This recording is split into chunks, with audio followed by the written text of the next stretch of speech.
just a Q&A session in the trial, just to keep things moving. We have a very short agenda, and the focus of the session really is to address mainly items 2, 3, and also to look a little bit about supervision arrangements moving forward. But the first item is really just to look at the beginning to start the trial, the recruitment process. And as of this morning, we have another site approved, Nina. So we now have, is it 6 sites? Yes, 6.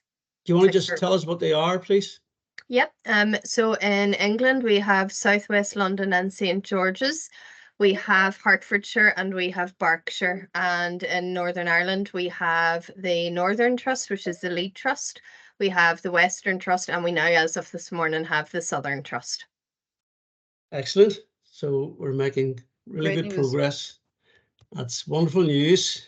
We're actually moving into the phase of the study that gets really exciting and interesting after we've negotiated our way through all the bureaucracy at the outset. So thanks to all of you who have helped get those sites opened. So we're in that phase where we're Nina and Poppy are getting consent from the clients who have given permission to the first line assessors, and our independent assessors are starting now to conduct the interviews. So we're moving towards then randomization. And so, we've had quite a bit of pre-trial practice with cases across all sites, and thanks to you all for participating in that, because I know it's been additional work for you before the trial actually starts. But we thought it was important to try and get us all on the same page, to have some sort of standardized baseline where we're all entering the trial with a degree of consistency and understanding about what the trial's about, and how we apply cognitive therapy in the phased and in the non-phased wing, and also how we use compassionate resilience in the phased wing of the trial to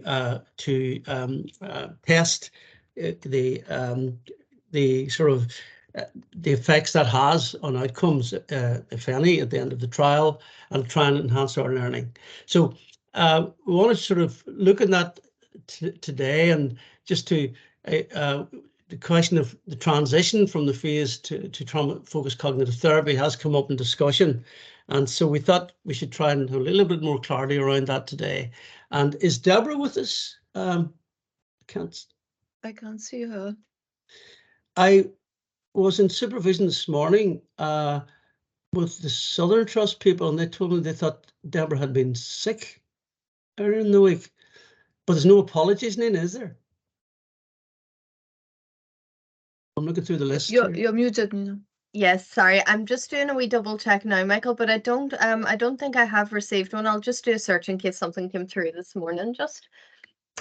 Okay, because I think obviously it would be important that Deborah is involved in this discussion as well. Is Martha with us? No, I don't see her name here either. But nonetheless, hopefully Deborah will be able to join us. Yes, there was an email bounced in from her congratulating us on the trial being approved in the Southern Trust, so she must be intending to join us. Yes, she has been in contact, Michael, but not that Martha has passed on her apologies, but I haven't received anything from Deborah. Okay, so hopefully Deborah will join us soon. I just. Okay, so we'll open up this discussion. Could I just say that before we open up the discussion, just to remind us all on what the trial, the purpose, the primary aim of the trial was. NIHR issued a call to test whether trauma-focused therapy would work for complex PTSD, and the whole issue was whether there needed to be a phased element and whether that would have an effect. And so Anke and I put forward the application, and really the primary aim of the trial is to test if cognitive therapy, trauma-focused cognitive therapy that we have proven works for PTSD, is it also effective in treating complex PTSD, this new diagnostic category that emerged in ICD-11? And so that's the primary aim of the trial, to test, is it effective with complex PTSD? And the other question alongside that is, does it work? Is there, if there's a phased element before trauma-focused cognitive therapy is delivered, does that have a different effect on outcomes? Because this has been the argument in the field for a long time, that before patients can be treated with trauma-focused CBT, they must be stabilized. And so that's the overarching aim of the trial. And if I got that wrong, if I've missed out something, please add to that discussion. And so what we're doing is we're having a phased approach using compassionate resilience. And then the patients will enter the trauma-focused cognitive therapy after the phased approach, albeit they'll get fewer sessions. And so I suppose the issue is that we have to be ensured that in order for the integrity of the design of the trial to be maintained, that when the patients get trauma-focused cognitive therapy, they're essentially getting the same product in the trial. Otherwise, it poses a question about the research design, because we can't deliver two different, if you like, treatments when they go into trauma-focused cognitive therapy. They're essentially getting the same product. And so the question that we're trying to tease out is, how do we then move from the compassionate resilience phase into cognitive therapy? And for the group who are in that phase wing, there may be there are one or two examples that Deborah was going to share with us, how they would weave in some of the learning from the phased treatment into the cognitive therapy. And hopefully Deborah was going to try and produce a couple of little videos on that to share with us, but I'm not sure if they'll be ready for this session today. So that's my overarching impression of what we're doing. Anka, does that make sense? Yeah, and maybe a few additions. So, all know that we are working with an individual case formulation in cognitive therapy, and that kind of makes it somewhat different from exposure therapy, let's say, or even cognitive processing therapy. And that stays very much at the heart of the treatment. And that involves explaining about the features of trauma memories and attributing a lot of the symptoms that patients have gone through to the trauma memories, and then updating those memories. So that's very much the core of the phase 2 in the phased condition. And I think when in doubt, I think we'll always go back to the question, where's the current threat coming from? What are the appraisals about the self and the world that lead to that? And that all stays the same as well. So if you're in doubt, stay on that path. But obviously, we don't want to give people the impression they have done like a whole phase on and that's never mentioned again. So we had agreed with Deborah that it is fine to start each session, if the patient finds it useful, to start each session with 10 minutes of kind of focusing on the compassionate mind again, to get the rationale from that is to get people in the shape to really do the cognitive therapy from Deborah's perspective. And so that is fine. But if a patient wasn't very keen on those exercises, we wouldn't force them to do it, sticking with the idea of individual case formulation. And then as Deborah has explained, she developed the compassionate resilience program to really target people where there's a kind of persistent sense of shame and self-criticism, really, or self-hate. And we don't know whether that's whether that generalizes to other patients. So that's one thing what the study points out. So again, then when we come to the updating memories, if it's a helpful thing to activate the compassionate mind and bring in some of the information from the psychoeducation from the first phase, that can be used as well. So those are the 2 points where the therapy might look slightly different in the terms of the the psychoeducation, but it's still the same updating procedure, because in cognitive therapy, and that we wanted to make another but quick review of that later. It's not that the therapy is not compassionate, and actually we're modeling compassion within the therapeutic relationship. We're modeling it in the Reclaiming Your Life assignments by encouraging new experiences for the patient where they encounter positive responses by other people and so on. So it's not a difference between compassionate versus not compassionate. I think this is really important to get straight in our mind. For people who are ashamed, compassion is very important, and we would do that slightly differently in the non-phased condition, because we don't use a particular exercise, but we would still think about compassion being important, and so that's really important, that we don't want to restrict you in what you would normally do in cognitive therapy in the non-phased condition, and also paying attention to the compassion element, but we wouldn't. But the additional exercises from the compassion resilience training, obviously, those particular exercises to activate the compassionate mind, we wouldn't use in the non-phased condition. Thank you, Annika. So that's if you like the main aims, and then the if you like distinctions between what happens when the two arms deliver cognitive therapy. So essentially, it's Deborah has now joined, Michael. I see her. I can't see her yet, Deborah. Deborah, are you with us? Yeah, I'm here. I can see everyone. Oh, great. Deborah's name's not coming up on the side here. Okay. Anyway, Deborah, that's great. Is Martha here as well? No, we've just been caught up in another meeting, so I've just dashed out early, but she'll probably join us at some point. But she's still in there. Yeah. Oh, good. So, Deborah, we just explained the design of the trial, the aim of the trial, and then Anker's just been trying to sort of explain how we would introduce in how the phase group would use the elements of compassionate resilience that the patient has used during the 8 weeks when they're receiving cognitive therapy. And I reminded everyone that for today, the purpose of this was just to allow therapists to understand this, particularly the therapists here in the phased arm, so that they're clear. Now that we're entering, we have 6 sites now approved, ready to go, which is great.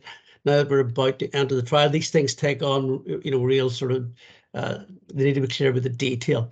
So it's over to yourselves now to ask us for any questions you have in relation to these issues, and we can use the session to try and tease things out a little bit further. And then at the end, we want to take a few minutes just to check in on supervision arrangements now that we're moving from the pre-trial into the trial phase, so that we're clear about what those are as well. Okay, so over to yourselves.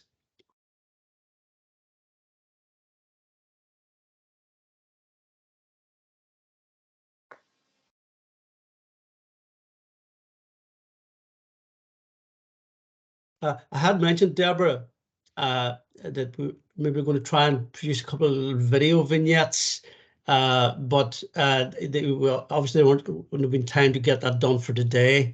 But we can do that, after this session as well. Get them if that will be helpful.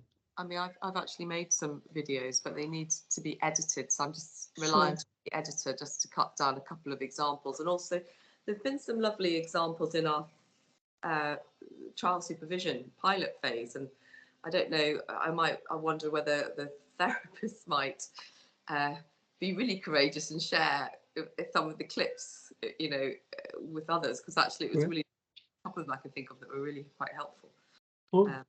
Going forward, that might be something we could do as well.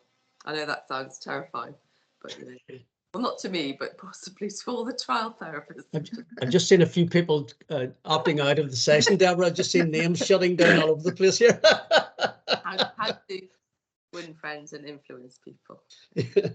So, okay. don't drop any more bombshells like that. There'll be no one left in the meeting. Yeah, but that would be really nice. But you can maybe talk to them in a one-to-one and see if they agree to do that. Okay. Okay. So we've had now quite a number of weeks of pre-trial training and supervision, and there's really good feedback coming through on how those are going. But have they raised any issues for that you want to clarify today, particularly in relation to the transition from the first phase into the second phase in that arm of the trial, or the application of some of these compassionate resilience techniques when you're applying cognitive therapy?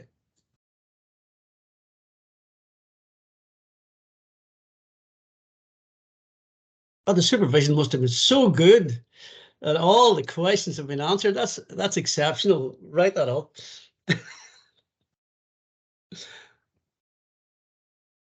I mean, from a comment from me as a supervisor, I think it has been quite anxiety provoking for people in the phase part to kind of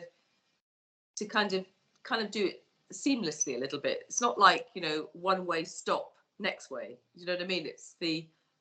It's all of, you know, a kind of a similar path, not a similar, I mean, a pathway that I think the bit is to help therapists feel kind of confident that it's doesn't feel completely different. It's about utilizing some of the compassionate resilience in the business as usual cognitive therapy, really. And I think that's the confidence bit that people hopefully will just keep on building the more familiar they become with the material. That's certainly the experience I've had of some of the people that I've been supervising. And actually, I wasn't able to join you this morning, Michael, but I think for me it will be really helpful if I come into some of the cognitive therapist supervisions just to hear, you know, how you talk about those issues, so that we can just check our messages are similar. Yeah. I had a really good session this morning with one of the therapists who was using compassionate resilience in her cognitive therapy sessions, and I think you're right. I think the issue is that we're in danger. We don't want to overcomplicate things. No. Because the therapist was overthinking what was going on, I think, a little bit. Yeah. And was getting distracted by trying to do too many things. That was my general impression. Yeah. And the issue was with this young man who had been abused as a kid, maltreated as a kid, raised in domestic violence and so on. And there was a lot of shame around about not defending his mother as she was being viciously attacked repeatedly. The one thing was that what came up, and I raised it, and if the therapist is here, I hope I'm getting this right, because I haven't double checked my notes. It just ended before I came in here, but it was just that we need to be careful that we don't overcomplicate things, so that we lose some of the basic methods in trying to be what people think might be a wee bit more sophisticated using this compassionate resilience. So in the hotspots, I thought what would have worked, what needed to have been done a little bit more was at the hotspot, reliving the hotspots and then inputting the new meanings. So the exercise of what I thought then and what I know now, it probably wasn't done to the extent that it would have been necessary to try and update those appraisals.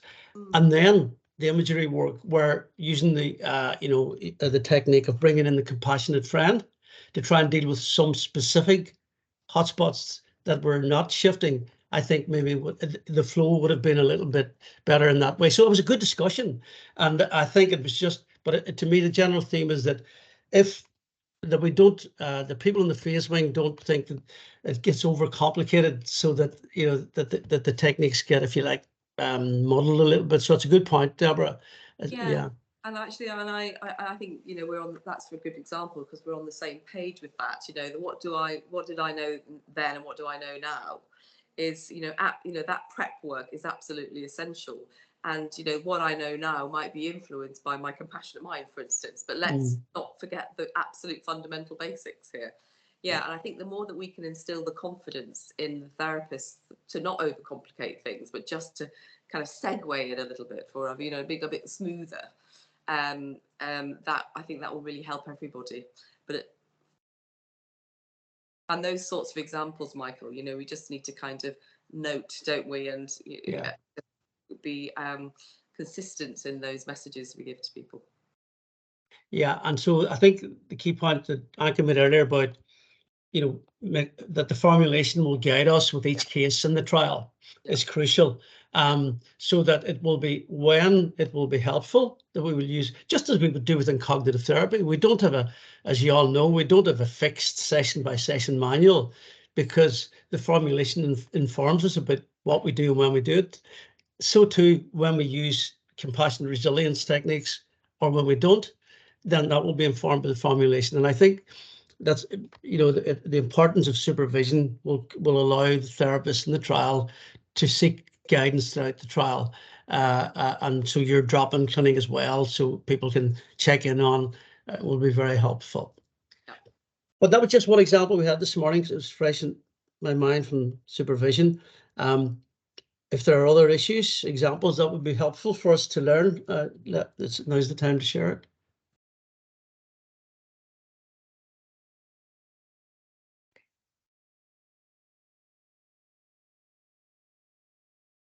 Constantina has a question, Michael. Thank you. Hi, I'm not sure if my supervisor Martha is here. Yeah, it was just like a general kind of issue that we came across in one of my patients who was in the resilience arm, the compassionate resilience arm. I guess the question is, when someone becomes quite high risk, I suppose, especially if they're in the resilience arm, how to kind of manage that. For example, if there's an increased suicidality, because in some ways it makes sense to kind of do something stabilizing, and it feels like a ways to not go back to the resilience skills, which can be stabilizing, but at the same time, I suppose there's a protocol. So it's just kind of how to manage when, for any reason, suicidality increases, risk increases, and how that's managed, maybe generally, but also if they're in the compassionate resilience arm. And are you talking, Constantina, about if this happens during the phased element or during the cognitive therapy element, or both? Good question. Well, I guess it could be general, but in the specific case, it was actually towards the end. So it will be in the CBT, and once they've done their resilience, they've finished it, moved on, and yeah. So, Constantina, I mean, it's a general question for both arms, how we manage. Yeah. Right? But so we need to talk about that, and maybe Anke and Michael, you might talk about it in the context of the kind of the protocol, I suppose. But you also saying, if you take up sessions managing risk, what do you then do? Is that the second? Yeah, and that's a secondary question. But in this specific case, I suppose it's a resource to have spent so much time learning these skills to kind of not go back to them if it feels clinically appropriate, or the hope is anyway that they will be stabilizing. Yeah. I hope you haven't understood us as saying you shouldn't use the compassionate resilience skills, because we were talking about how it can as a synergy, and it can be kind of done together. And I don't think you should feel restricted when managing risk at all. And it is, of course, possible that in some of the cases we'll see in this trial, because they're complex, there will be periods where we have to focus on managing risk. That I hope it won't be on so many, but there will be, most likely there will be patients, and then you would focus, that's absolutely fine. Then we would dedicate our efforts on that. We have we don't cut people off from sessions. So if, let's say, you have 3 sessions that you need to mainly focus on risk and managing the risk, then we can add sessions at the end, but the assessments would still happen at the right time points. But we have the possibility of it couldn't be endless, but that we can, in the protocol we said 2 sessions it would be up for discussion with the supervisor what is needed. Obviously, you need to get the patient to a state where you can, when you discharge them, they are ready to be discharged as well. And so you wouldn't discharge somebody who is at high risk at that moment. So the clinical need always comes first there. Okay, so generally there's, I guess, a leeway to add 2 sessions if some sessions have been used up for risk management.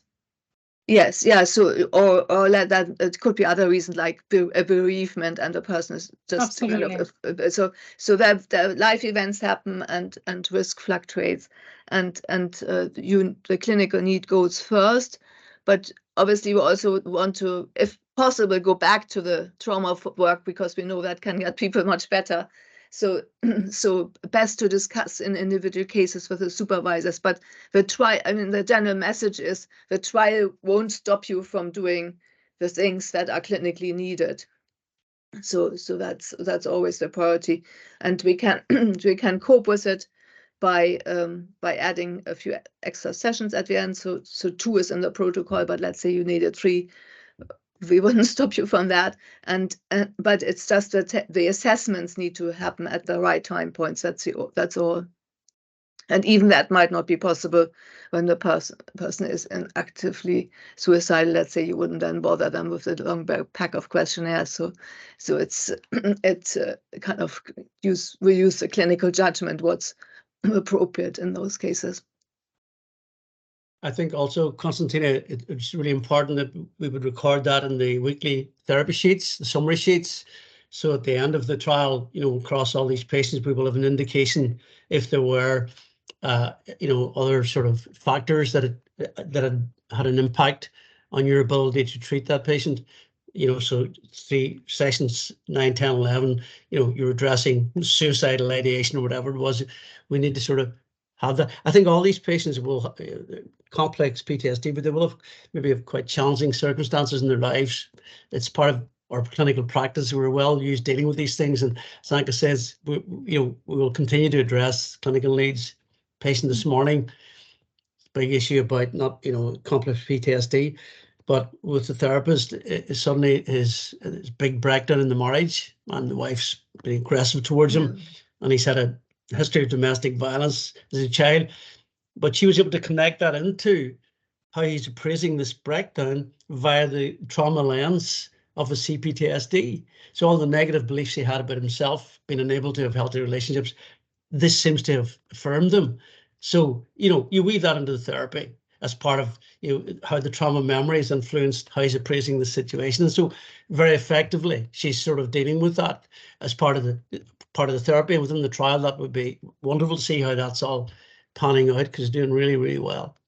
So thank you, Konstantina. That's important. Can I just follow up?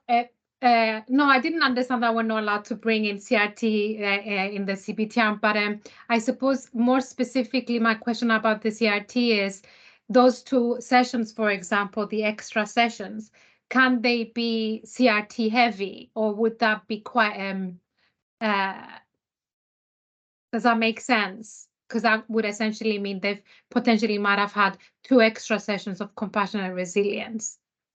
So that was my extra. No, we wouldn't worry about that. You do whatever is needed. No. Okay. So I think that's a really basic clinical question, Konstantina, and you do what's needed to stabilize and make the person safe. Yeah.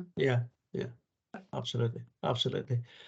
Did I see Martha has arrived? Is that Martha's hand? See you. Hi, Martha. Hello. It was my hand, but Deborah's just answered.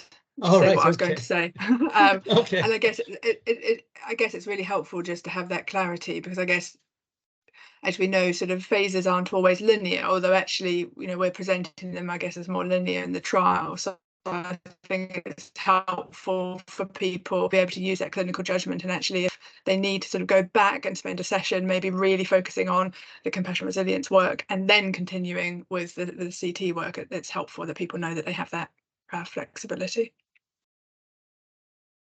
Yeah, and I mean, just conceptually, that is not incompatible with cognitive therapy, because let's say you're trying to update a hotspot and what you had worked on as updates doesn't really sink in properly, then you go back to look more broadly other ways to update it. So it fits well. It doesn't need to be a break as such in the therapy.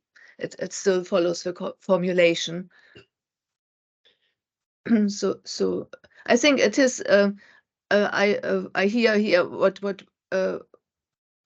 some concerns about getting everything right in the trial, and I really appreciate you all trying to really follow the advice and get it all right, and that can be quite overwhelming, I imagine. So we really appreciate. But I think the more important thing is in cognitive therapy is always listen to the patient, and then it becomes clear how when you focus on the case formulation, what would make sense to the patient at that time, and work with that. So don't feel like there's a rule in the trial that stops me from doing things that's needed now. Or that you can't use a sentence which isn't absolutely correct. I mean, this morning, for example, because some of this, I just as I've been supervising Deborah, some of those therapists, you know, we shouldn't. Deborah and Martha use cognitive therapy. We should remember that, you know, that the compassionate resilient is not an alternative to. It's an additionality to what Deborah and Martha use in their centre. So you know, I think that it's important people understand that as well. Deborah, we remind them of that. Yeah, you know, so you know. I mean, that's the whole premise of it. It's enhancing the trauma-focused CBT and the cognitive therapy we all do and even teach on the postgraduate certificate at the University of Reading, you know. And I'm just thinking, you know, it's about, I think it's the nuance, isn't it, and the simplicity. And I do appreciate that some of you are still trying to get your cognitive therapy skills up and trying to get your, you know, compassion resilience skills up. So it's, you know, it's a lot, and we just do it, you know, we're doing it all the time. So but you know, I was just thinking, even just saying something like, you know, when you're thinking about, you know, what do I know now? What did I know then? And what do I know now? Even just saying, if someone's really struggling, you know, if we just thought about it from your compassionate lens, your compassionate perspective, would anything else help you here in that moment? It's still a cognitive update, but it's just being, you know, kind of just lens through what would your compassionate mind say to kind of prompt them to remember perhaps some of their compassion skills if needed. You know, that's the sort of nuanced, subtle kind of segue, isn't it, of the two kind of skills bases. It's that kind of thing. I think we actually, as trial kind of teachers, we've got to get good and better at nuancing those parts for you as well, really, in our supervisions. Yeah, thank you, Deborah. Martha, did you want to add anything to that? No, I agree. Just that I agree. Okay, thanks, Martha. Don't be too wordy, though, right? Joke. Parsimony, Martha, works every time. Very good. Pithy and quick. Okay, any other questions or comments?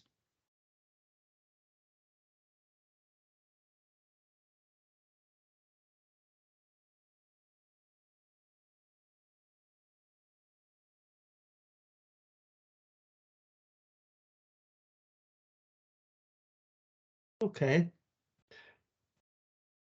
Shall we move on then to look at supervision arrangements?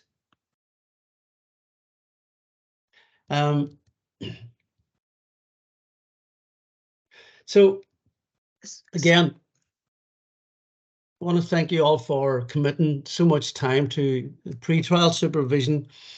And I know in recent times it has been a couple of the service leads have been emailing me and asking how long is all this going to last, because they were a little bit concerned at the amount of time that was being taken up by the trial before it actually starts. So have to be a wee bit sort of careful on that now, and I've been responding saying we are about to enter the trial, so we're ending the pre-trial phase. But of course, this will have been of immense value to all your staff, getting free supervision and all this wonderful training, which will enhance your outcomes and cut down your waiting lists over the next 2 years. That was the language that seemed to have got through to them. But we do have to sort of plan things now, and I think Deborah, myself, and Anka maybe on Monday will look at the number of supervision groups that are going that we're offering, and it might be now that if some people have had sufficient number of pre-trial supervision cases, that we can bring in some new therapists who we're training up to fill the gap in some sites. We've just 2 more in Northern Ireland who will need to get CRT supervision, Deborah, as well as TFCT. So we'll have to sort of, they're looking at going through the videos now and find slots for them. And there are, I think, 2 in England, in the English sites also. So we're going to manage those supervision groups and try to make sure that there's not an undue pressure being placed on your trusts in the pre-trial phase. So any questions about supervision? Can I just add, though, some people started supervision late, of course. So what you're just saying now, Michael, is refers to those who started basically last year with the supervision, and or some people who attended weekly to catch up quickly. So everybody will. There are some people, at least in the English side, who are still completing their pre-trial training. Absolutely.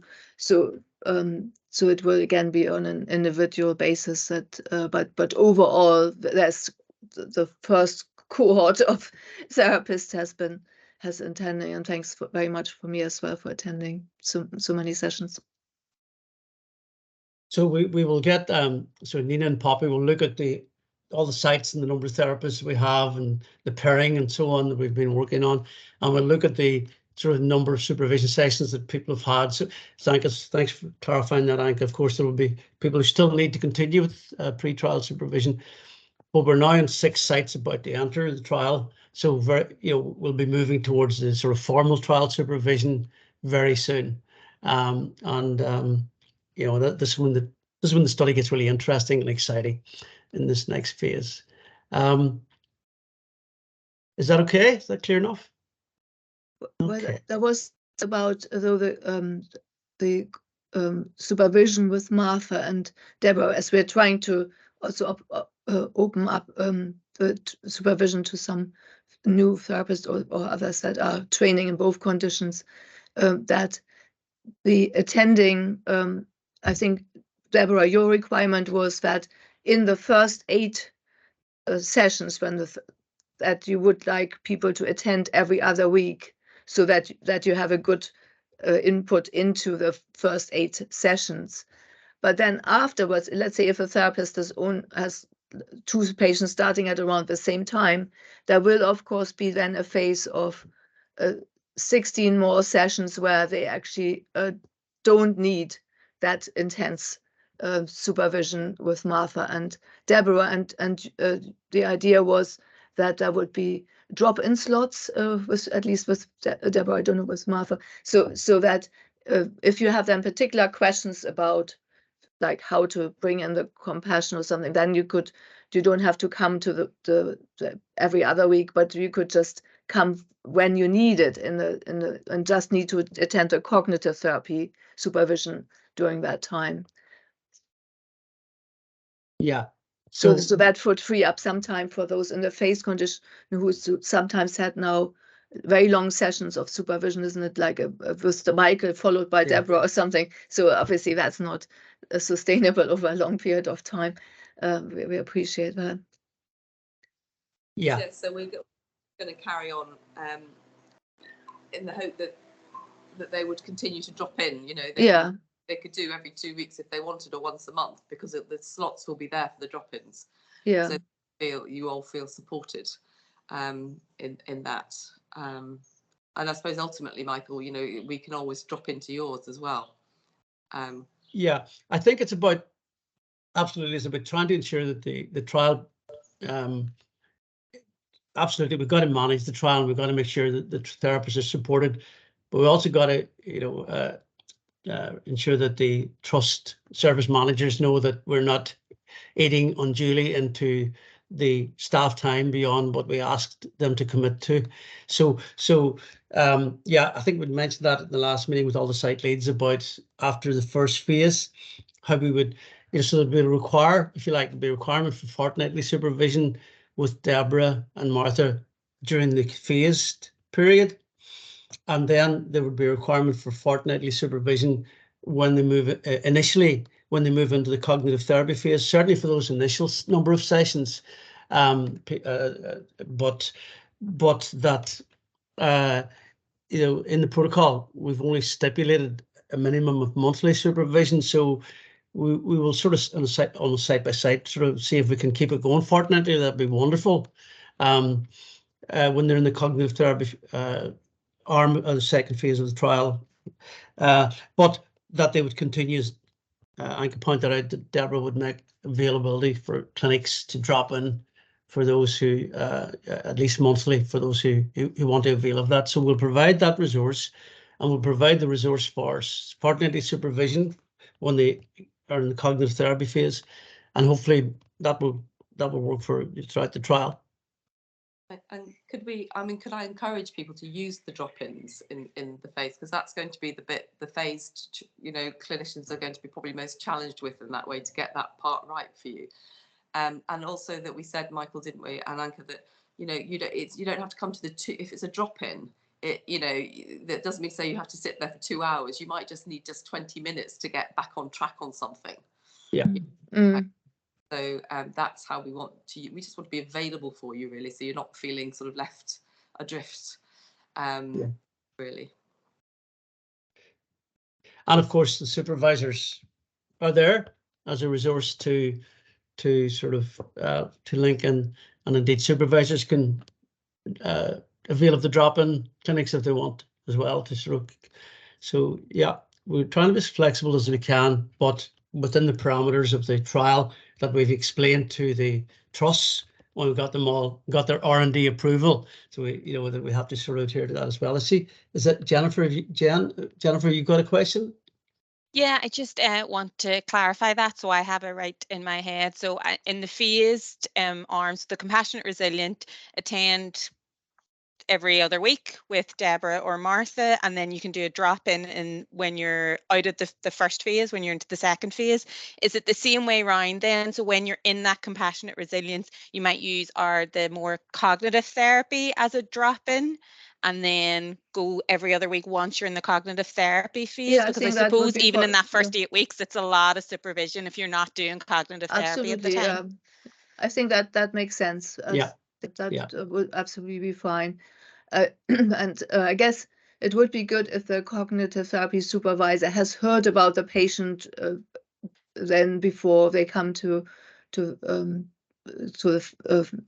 cognitive part of the phase. But you don't need to then present that case. There's nothing to present really then about cognitive therapy in those 8 weeks. That's right. So I was thinking it might be helpful to go to the cognitive therapy as you're coming to the end of the compassionate resilient phase, maybe like in the last few weeks, and so that the transition feels smooth between the two. Yeah, that's a good idea. So I guess the whole thing is also so it's what we are offering. So that I think the supervision groups need to run every other week at least, so that because different therapists will have different patients, so they're always running. But it doesn't mean you have to attend all of them if it happens. So I guess that, or let's say you have two patients in the phase one, then you may have a lot to do just to prepare for those sessions, and so on. So then you don't need to come often to the cognitive therapy and that part. But if you have sometimes you might have people in different phases, so then we can't avoid the double work really. Yeah. Brilliant, thank you.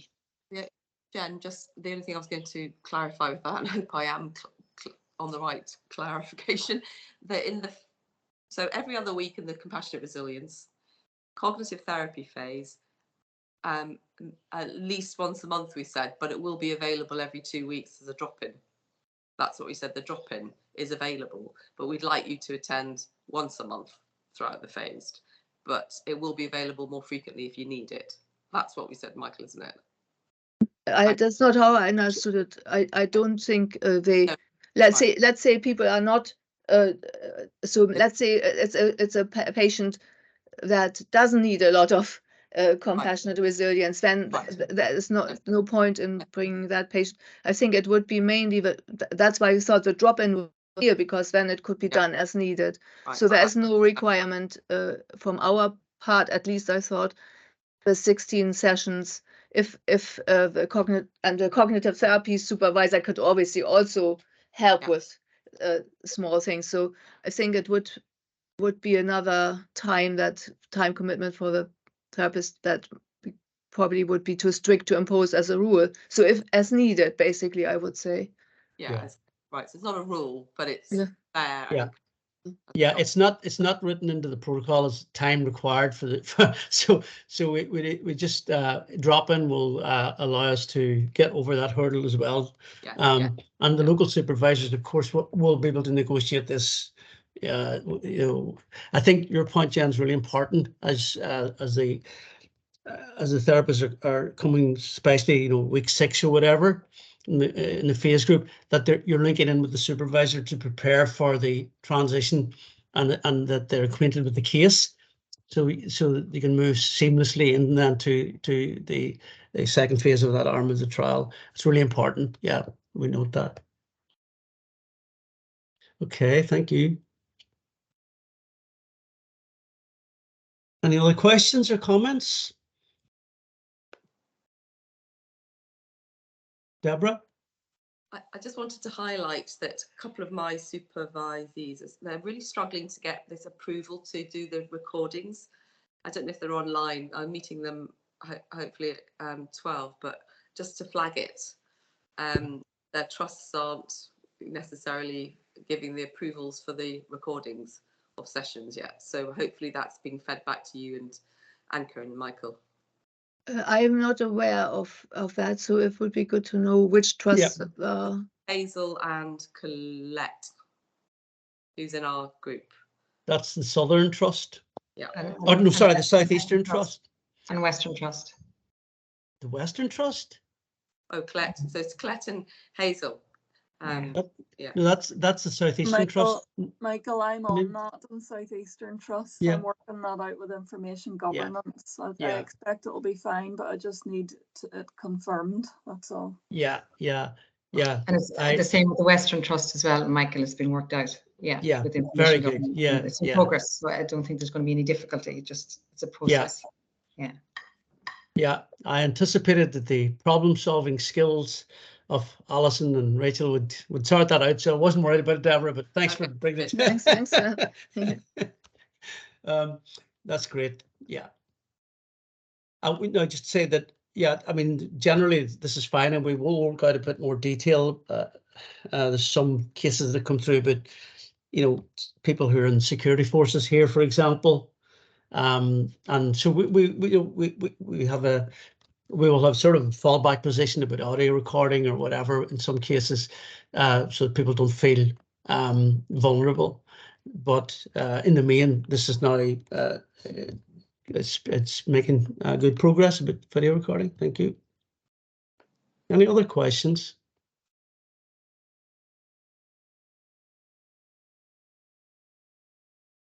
Okay, so if there are none. Michael, maybe if we've done with the discussion about the phase, maybe just coming back, Hannah pointed out this morning that there was still some uncertainty about the whole process of getting recruiting patient. And again, we will send around the latest updated version of this question and answer sheet. But that is something that we have kind of now made more optional than we hoped, which is several services have pointed out to us that incorporating the PDSQ, that is the screening questionnaire for other comorbidity, is just too much to cope with. And so we have a procedure in place where if it's not done in the services, we have as part of the initial eligibility assessment that patients will fill in this questionnaire, and then the independent assessors will probe. We won't do proper diagnosis because it's just not the time, and also people are not trained for that necessarily. But it will serve the purpose of flagging up any disorders that might the patient might not have talked about in the assessment in the service, that might raise some doubts as to whether the complex PTSD is the main problem that people now need treatment for. And so we have a chance of catching it at that level then. So if you're, I know everybody is under a lot of time pressure. So if that's not possible, then we will do it as part of the research eligibility assessment. So I hope that will help make it's more feasible to you. And the other, I don't know whether everybody has heard that there was this PowerPoint, a green kind of sheet that we had put together and circulated. And first of all, just to remind you that there were two versions. One is for the therapist and one is for patients. And we have, as we haven't kind of put it through ethics formally yet, it would be best to not really give it to the patient, but just show it to the patient version, where it says that the therapists have received special training and everybody will get immediate treatment and so on. So the advantages of a trial are explained. That you share it with the patient maybe on a computer screen and look both at it together. We had one experience where a patient got upset about this sheet, so we don't want obviously we don't want to risk that. Once we have ethics, it's fine to give it to them if they want it, but it's probably best to just share it on the computer screen to give them the idea of the main points at the moment. Yeah, thanks, Anka. Yeah, that's important. There's quite a lot of information in that PowerPoint sheet, and it can be a bit of an overload, and it can make the trial look very complicated. So just putting it on the screen and walking the person through what the trial's about, and the feedback we've got here is that was more helpful, and it helped the patients understand the trial, and also they could ask questions and get them clarified by the therapist at that point. Rather than sitting staring this and trying to make sense of something that was incomprehensible to them. So that, yeah, it's important. Yeah, and also I guess what to say is it wasn't, we never wanted to put the burden on explaining all the trial to the patient. Yeah. That's what Nina and Poppy will do. So they will take them through, well, for instance, the facts, like they will be in the study for a year because they also is a follow-up, and that they have to fill in questionnaires, and they also have an assessment with the independent assessor. All that kind of detail you don't have to worry about, because they will get very detailed explanations by the research team, and they can so you also, that you don't feel you have to be able to answer all the details about the trial. That we just need you to identify people who might be interested, and then get a permission to be contacted about the trial. And there may be some that then, after talking about the detail, don't want to be in the trial, but that's not a disadvantage to the patient, because they don't lose their place on the wait list by talking to us. Just to clarify on top of that of course in the Northern Ireland sites, this won't really apply to most of you, because you'll not be doing the first line assessments. They will be assessed by others, and you'll only see them when they come through for therapy. But I know in the English sites, the therapists will be doing a lot of the assessments, so this is particularly pertinent. Nina, did you got your hand up? And you're on mute. Yes, Yeah. sorry.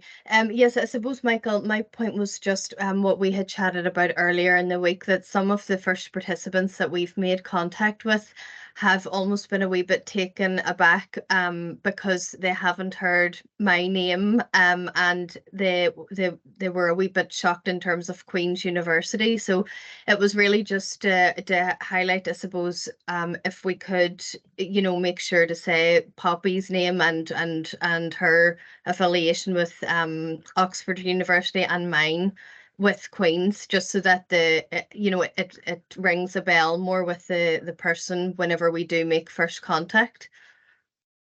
Yeah. Thank you, Nina. Yeah, That's Nina and Poppy are getting first-hand experience now of with the first recruits to the trial. So these little details just make it easier. But overall, the other point to feedback, Nina, is that there's a real enthusiasm coming through, and a real, on the part of the patients, a real willingness to be in the trial. And they're grateful actually to being selected, because they see this as a way to try to deal with their problems. So that's good feedback. Okay. Any other questions or comments or points? We've got 2 more minutes left we can use.